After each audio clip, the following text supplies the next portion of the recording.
الحمدللہ وکفا وسلام علی عبادہ الذین اصطفیٰ اما بعد فاعوذ باللہ من الشیطان الرجیم بسم اللہ الرحمن الرحیم۔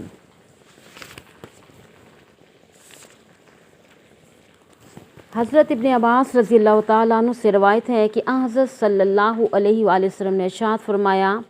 لعن اللہ من عمل عمل قوم لوط ولعن اللہ من عمل عمل قوم لوط۔ اللہ تعالیٰ اس شخص پہ لعنت کرے جو حضرت لوط علیہ السلام کی قوم والا کام یعنی لڑکوں اور مردوں سے بدفعلی کرتا ہے۔ اللہ تعالیٰ اس شخص پہ لعنت کرے جو حضرت لوط علیہ السلام کی قوم والا کام لڑکوں اور مردوں سے بدفعلی کرتا ہے۔ اللہ تعالیٰ اس شخص پہ لعنت کرے جو حضرت لوط علیہ السلام کی قوم والا کام کا ارتکاب کرتا ہے۔ حضرت جابر بن عبداللہ رضی اللہ تعالیٰ عنہ فرماتے ہیں کہ حضرت صلی اللہ علیہ وآلہ وسلم نے ارشاد فرمایا، سب سے زیادہ خطرہ کی بات جس کے بارے میں اپنی امت کے متعلق ڈرتا ہوں قوم لوط کا عمل ہے، یہ لواطت میں مبتلا ہو کر اللہ کے سخت ترین عذاب میں مبتلا نہ ہو جائیں۔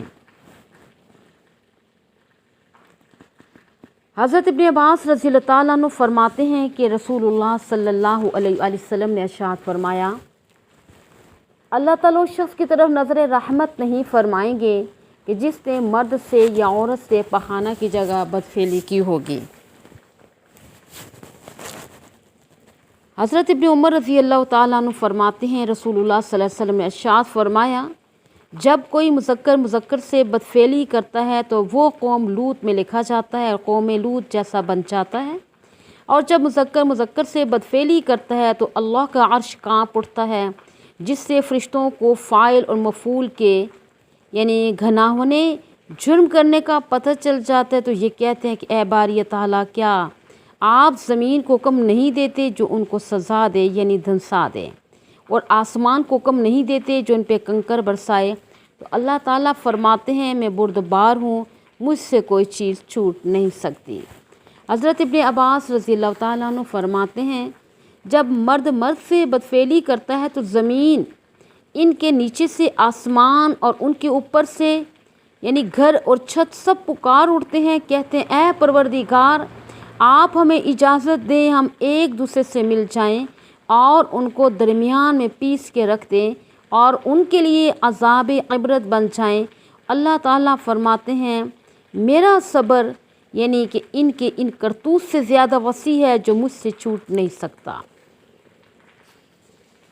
جان لیں کہ عورت کا عورت سے بدفعلی کرنا ویسے ہی سخت گناہ ہے جیسا کہ مرد کا مرد سے بدفعلی کرنا سخت گناہ ہے۔ حضرت واصلہ بن اسقع رضی اللہ تعالیٰ عنہ فرماتے ہیں کہ رسول اللہ صلی اللہ علیہ وسلم نے ارشاد فرمایا، عورت کا عورت سے گناہ کرنا ان کا آپس میں زنا کرنے کی طرح ہے، اور گناہ کے اعتبار سے اور سزا میں ایسی عورتوں کو تعزیر کی سزا ہوگی، زنا کی حد نہیں ہوگی۔ اللہ تعالیٰ نے حضرت لوط علیہ السلام کی قوم کا یعنی عمل بد اور ان کے میلان کو اور ان کو جو عذاب یعنی کہ دنیا میں دیا تھا اس کو ہمارے سامنے قرآن پاک میں کئی جگہ پہ ذکر فرمایا ہے۔ حالانکہ ان کے کفر کا ذکر اتنا کثرت سے نہیں کیا، حالانکہ یہ معلوم ہے کفر اس بدکاری سے بھی بڑا گناہ ہے، لیکن اللہ تعالیٰ ہمیں اس گھناونے اور جرم سے بچانا چاہتے ہیں، اور ہم نے قرآن پاک میں یہ بھی پڑھ رکھا ہے ان پر دنیا میں پتھر برسائے گئے ہیں۔ حضرت ابن عباس رضی اللہ تعالیٰ عنہ فرماتے ہیں، نبی اکرم صلی اللہ علیہ وآلہ وسلم نے قوم لوط کا عمل کرنے والے کے متعلق فرمایا، فاعل بدکاری کرنے والا، مفعول یعنی کرانے والا، دونوں کو قتل کر دیا جائے۔ حضرت ابو ہریرہ رضی اللہ تعالیٰ عنہ فرماتے ہیں کہ حضرت صلی اللہ علیہ وآلہ وسلم نے ارشاد فرمایا، جس شخص کو تم قوم لوط والا گناہ کرتے دیکھو تو اوپر اور نیچے والے دونوں کو سنسار کر دو۔ حضرت خالد بن ولید رضی اللہ تعالیٰ عنہ نے حضرت ابو بکر صدیق رضی اللہ تعالیٰ عنہ کی طرف ایک خط روانہ کیا۔ ایک علاقہ میں ایک شخص ایسا ملا کہ جس نے مرد سے نکاح کر رکھا ہے، بالکل ایسے ہی جیسا کہ عورت سے نکاح کیا جاتا ہے۔ تو حضرت ابو بکر صدیق رضی اللہ تعالیٰ عنہ نے اس کے فیصلے کے لیے صحابہ اکرام کو جمع کیا، اور ان میں حضرت علی رضی اللہ تعالیٰ عنہ بھی شریک تھے۔ بہرحال حضرت علی رضی اللہ تعالیٰ عنہ نے ارشاد فرمایا، یہ ایسا گناہ ہے جس کو سوائے ایک امت کے کسی اور امت نے نہیں کیا، اور اللہ تعالیٰ نے ان کا جو حشر کیا ہے اس کو آپ حضرات جانتے ہیں، میری رائے یہ ہے کہ اس شخص کو آگ میں جلا دیا جائے، تو تمام صحابہ کرام کی رائے مبارک نے اس پہ اتفاق کیا کہ اس کو آگ میں جلا دیا جائے، تو حضرت ابوبکر صدیق رضی اللہ تعالیٰ عنہ نے یعنی کہ اس کا حکم جاری کر دیا اور اس کو آگ میں جلا دیا جائے۔ اسی طرح حضرت عبداللہ بن زبیر رضی اللہ تعالیٰ اور ہشام بن عبد الملک نے بھی ایسے لوگوں کو آگ میں جلا دیا تھا۔ حضرت علی رضی اللہ تعالیٰ کا عمل ہے۔ یزید بن قیس سے روایت ہے کہ حضرت علی رضی اللہ تعالیٰ نے ایک لوتی کو جلانے کے بجائے سنسار بھی کرایا تھا۔ حضرت عمر کا ارشاد ہے، حضرت عمر رضی اللہ تعالیٰ عنہ سے منقول ہے کہ جو شخص حضرت لوط علیہ السلام کی قوم والا عمل کرے اس کو قتل کر دو۔ حضرت ابن عباس رضی اللہ تعالیٰ سے لوطی کی سزا کے بارے میں پوچھا گیا تو آپ رضی اللہ تعالیٰ نے فرمایا کہ آبادی میں کوئی اونچا گھر تلاش کیا جائے، پھر لوطی کو منہ کے بل پھینکا جائے، پھر اس پہ پتھروں کی بارش کر دی جائے۔ ائمہ اسلام کی آراء، امام شعبہ اور حضرت سعید بن مسیب، جابر بن زید یعنی اور عبداللہ بن معمر، امام مالک، ربیعہ ابن ہرمز، امام شعبی رحمۃ اللہ علیہم فرماتے ہیں کہ لوطی کو سنسار کیا جائے، وہ شادی شدہ ہو یا کنوارا ہو۔ حضرت ابراہیم نخعی رحمہ اللہ تعالیٰ، حضرت قتادہ، حضرت عطا، حضرت حسن بصری فرماتے ہیں جو سزا زانی کی ہے وہی اس لوطی کی ہے، یعنی شادی شدہ ہو تو پتھر مار مار کے قتل کرو، اگر شادی شدہ نہ ہو تو 100 کوڑے مارو۔ امام شافعی، امام احمد سے اس مسئلے میں 2 روایتیں ہیں۔ نمبر 1، لوطی چاہے شادی شدہ ہو یا غیر شادی شدہ، دونوں صورتوں میں اس کو سنسار کیا جائے۔ اس رائے میں امام اسحاق بن راہو یعنی انہی کے ساتھ موافق ہیں۔ نمبر 2، لوطی کی سزا زانی کی طرح ہے، اگر کنوارا ہے تو کوڑے، اگر شادی شدہ ہے تو سنسار۔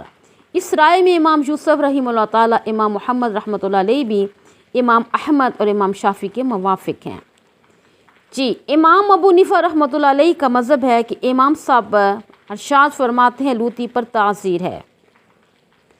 یعنی کوئی سزا مقرر نہیں ہے، حاکم وقت جو سزا مناسب سمجھے دے سکتا ہے، کیونکہ اوپر بتا دیا تھا کہ اس جرم کی سزا میں علماء اسلام کی اقوال مختلف ہیں، حتیٰ کہ صحابہ اکرام کے اقوال بھی اس میں مختلف ہیں۔ یہ مسئلہ اجتہادی اور بہت اختلافی ہے، کیونکہ حضرت صلی اللہ علیہ وآلہ وسلم سے اس کی سزا کی کوئی حد مقرر نہیں ہے،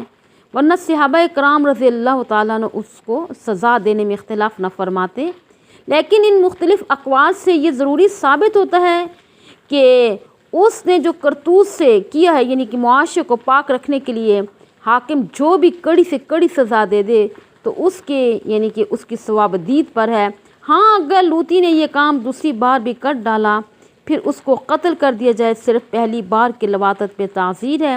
جس سے وہ اس گناہ سے باز رہے، اگر دوبارہ ملوث ہو تو قتل کر دیا جائے، جیسا کہ فتاوی شامی میں تحریر ہے۔ ان تمام اقوال اور مذاہب میں امام ابو حنیفہ کا مذہب قرآن اور سنت اور اقوال صحابہ کرام کے زیادہ قریب ہے۔ تحقیق کے لیے یعنی اس میں آتا ہے کہ بہت سی کتب ہیں اور اس میں سارا کچھ تحریر ہے، قرآن و حدیث کے دلائل بھی ہیں، سب کچھ اس میں آپ لوگ بھی پڑھ سکتے ہیں اور دیکھ سکتے ہیں۔ بہرحال امام ابو حنیفہ کے مذہب اور تعزیر کو قرآن پاک کی کئی آیات اور احادیث سے ثابت کیا ہے، بہت ہی عجیب تحقیق ہے، قابل دید ہے۔ حضرت یونس بن عبداللہ رحمۃ اللہ علیہ فرماتے ہیں کہ میں حج کی نیت میں مکہ حاضر ہوا، جب عرفات کی رات آئی جو امام صاحب ہمارے ساتھ حج کر رہے تھے تو انہوں نے ایک خواب دیکھا، پھر جب ہم مکہ واپس لوٹ گئے تو ہم نے ایک منادی کی ندا سنی جو پتھر کے اوپر سے پکار رہا تھا، اے گروہ حجاج خاموش ہو جاؤ، تو تمام لوگ خاموش ہو گئے۔ پھر اس نے کہا، اے گروہ حجاج، تمہارے امام نے یہ خواب دیکھا ہے کہ اللہ تعالیٰ نے ان تمام لوگوں کی مغفرت فرما دی ہے جنہوں نے اس سال بیت اللہ شریف کی حاضری دی ہے، صرف ایک آدمی کو نہیں معاف کیا کیونکہ اس نے ایک لڑکے سے بدکاری کی ہے۔ جو لوگ زنا، چوری، لواطت وغیرہ میں پکڑے جائیں یا سنے جائیں تو اس کی سزا کے لیے اسلامی عدالت میں مقدمہ دائر کیا جائے۔ جب پوری تحقیق ہو، وہ شخص مجرم ثابت ہو جائے تو عدالت کے ذمہ ہے کہ وہ اس پہ سزا کو نافذ کرے۔ اگر اس ملزم پہ جرم ثابت نہ ہو تو باعزت طور پہ رہا کر دیں۔ یہ سزائیں دینا عوام کا کام نہیں ہے، جیسا کہ بہت سے علاقوں میں ایسا ہی ہوتا ہے کہ عوام اشتعال میں آ کر کسی شخص کو سزا دینا شروع کر دیتے ہیں، حالانکہ ان کو نہ تو اس کے جرم کی کیفیت کا پتہ ہوتا ہے، نہ اس کے ثبوت کے طریقہ کار کا پتہ ہوتا ہے، نہ ہی اس کام کی شرعی حد کا علم ہوتا ہے، وہ مجرم کو ملزم اور ملزم کو مجرم قرار دیتے ہیں۔ پھر عوام میں بھی جیسے کہ ایک جیسے نہیں ہوتے سب، اور عوام یعنی کل انعام ہوتے ہیں، لہٰذا اسی طریقے سے خوب بچنا چاہیے کہ دوسروں کو بھی اس کی خبر کرنی ضروری ہے تاکہ جہالت کی وجہ سے حدود اور شریعت کی خلاف ورزی نہ ہو۔ حدیث شریف میں آیا کہ حضرت ابو ہریرہ رضی اللہ تعالیٰ عنہ، حضرت ابن عباس رضی اللہ تعالیٰ عنہ فرماتے ہیں ہمیں حضرت صلی اللہ علیہ وآلہ وسلم نے خطبہ ارشاد فرمایا کہ آپ نے اس خطبہ میں فرمایا جو شخص کسی عورت کے یا کسی لڑکے کے یا کسی آدمی کے جائے پخانہ میں برائی کرے گا وہ قیامت کے دن سڑے ہوئے مردار سے زیادہ بدبودار اٹھایا جائے گا۔ قیامت کے دن لوگوں کے سامنے اس کی اس بے حیائی کا چرچا کیا جائے گا حتیٰ کہ اس کو اللہ تعالیٰ دوزخ کی آگ میں داخل کر دیں گے۔ اللہ تعالیٰ اس کے نیک اعمال ضائع کر دیں گے، نہ تو اس سے کوئی مستحب قبول ہوگا اور نہ فرض عبادت، بلکہ اس کو آگ کے ایک تابوت میں بند کیا جائے گا اور آگ کے لوہے کی اس پر میخیں ٹھوک دی جائیں گی، وہ میخیں اس لوتی کے منہ اور جسم پہ گھس جائیں گی، نعوذ باللہ منہ۔ حضرت ابو ہریرہ رضی اللہ تعالیٰ عنہ نے فرمایا یہ سزا اس لوتی کو دی جائے گی جو بغیر توبہ کے مر گیا تھا۔ حضرت انس بن مالک رضی اللہ تعالیٰ سے روایت ہے نبی اکرم صلی اللہ علیہ وآلہ وسلم نے ارشاد فرمایا 7 قسم کے لوگ ایسے ہیں جن کی طرف نہ تو اللہ تعالیٰ قیامت کے دن دیکھے گا نہ ان کو پاک کرے گا، یعنی دوزخ میں ان کے گناہوں کی سزا دے کے جنت میں جانے کے قابل نہ بنائے گا، اور نہ ان لوگوں کو میدان حشر میں باقی مخلوقات کے ساتھ جمع کرے گا، یعنی قبروں سے نکلتے ہی پہلے ہی پیر دوزخ میں ڈال دے گا، مخلوقات کے ساتھ جمع ہونے کی نوبت ہی نہیں آئے گی۔ جیسے کہ اگلے جملہ میں آتا ہے نا کہ وہ دوزخ میں سب سے پہلے داخل ہونے والے ہوں گے، ہاں اگر انہوں نے توبہ کر لی، جو توبہ کرتا ہے اللہ تعالیٰ اس کی توبہ کو قبول فرما لیتے ہیں۔ وہ 7 قسم کے لوگ یہ ہیں، نمبر 1 مشت زنی کرنے والا، فاعل لواطت کرنے والا، نمبر 3 مفعول جو لواطت کرائے گا، نمبر 4 شراب کا عادی، نمبر 5 والدین کو پیٹنے والا یہاں تک کہ وہ فریاد کرنے لگے، نمبر 6 اپنے پڑوسیوں کو تکلیف دینے والا حتیٰ کہ لعنت کرنے لگے، نمبر 7 اپنے پڑوسی کی بیوی سے زنا کرنے والا۔ اندازہ فرمائیں یہ 7 کام کتنے بڑے گناہ کے ہیں، اتنی سخت سزا ان کو دی جائے گی، لیکن دوزخ میں طویل عرصہ سزا بھگتنے کے بعد مؤمنین کو جنت میں داخل کیا جائے گا، لیکن یہ معلوم نہیں ہے کہ دوزخ میں رہنے کا طویل عرصہ لاکھوں سال کا ہے یا کروڑوں سال کا ہے۔ اللہ تعالیٰ سب کو اپنی امان میں رکھے۔ دنیا میں اگر مچھر بھی کاٹ لے تو سخت تکلیف محسوس ہوتے ہیں، پتہ نہیں سخت تحرین عذاب خداوندی کے سہنے کی لوگوں میں کہاں سے جرت آ جاتی ہے۔ یہ شیطان کا دھوکہ ہے، کبھی یوں دھوکہ دیتا ہے کہ آخرت کس نے دیکھی ہے، یہ دھوکہ تو کفر ہے، کبھی یوں دھوکہ دیتا ہے کہ اللہ بڑا مہربان ہے، یہ گناہ بھی معاف نہ کرے گا، لیکن انسان کو اس کا اندازہ نہیں ہوتا کہ میں جس گناہ کو معمولی سمجھ رہا ہوں وہ کتنا بڑا ہے اللہ کے نزدیک بھی، اور دوزخ میں سزا کاٹنے کے اعتبار سے بھی، اور دوزخ بھی کتنی خطرناک ہے۔ جو حضرات دوزخ کے اعلیٰ تفسیر سے پڑھنا چاہیں وہ قرآن مجید کو دیکھیں، جہنم کے خوفناک مناظر کو ضرور دیکھیں اور اس کو پڑھیں اور مطالعہ کریں۔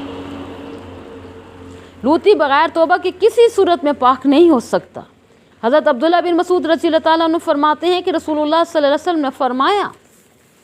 کہ اگر لواطت کرنے اور کرانے والے سمندر کے تمام پانی سے غسل کریں تب بھی وہ ان کو پاک نہیں کر سکے گا، ہاں یہ کہ وہ توبہ کر لیں اور اللہ تعالیٰ اپنی رحمت سے معاف فرما دیں گے۔ حضرت انس رضی اللہ تعالیٰ فرماتے ہیں رسول اللہ صلی اللہ علیہ وآلہ وسلم نے ارشاد فرمایا جو آدمی میری امت میں قوم لوط والا گناہ کرتا تھا وہ مر جائے تو اللہ تعالیٰ اس کو قوم لوط میں منتقل کر دیتے ہیں اور قیامت کے دن بھی انہی کے ساتھ کھڑا کریں گے۔ استغفر اللہ۔ لوطی بندروں اور خنزیروں کی شکل میں۔ حضرت عبداللہ بن عمر رضی اللہ تعالیٰ عنہ ارشاد فرماتے ہیں قیامت کے دن لوطیوں کو بندروں اور خنزیروں کی شکل میں کھڑا کیا جائے گا۔ حضرت ابن عباس رضی اللہ تعالیٰ فرماتے ہیں جو شخص جس حالت میں فوت ہوتا ہے اسی حالت میں قبر سے نکالا جائے گا، حتیٰ کہ لوطی کو جب نکالا جائے گا تو اس نے اپنا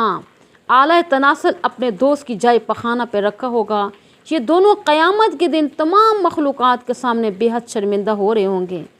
یعنی قیامت میں ہر شخص اپنے اپنے حال میں مسترق ہوگا، کسی کو کسی کی حالت سے کوئی یعنی کہ شاوت نہیں ہوگی، بلکہ اپنے انجام کی فکر ہوگی۔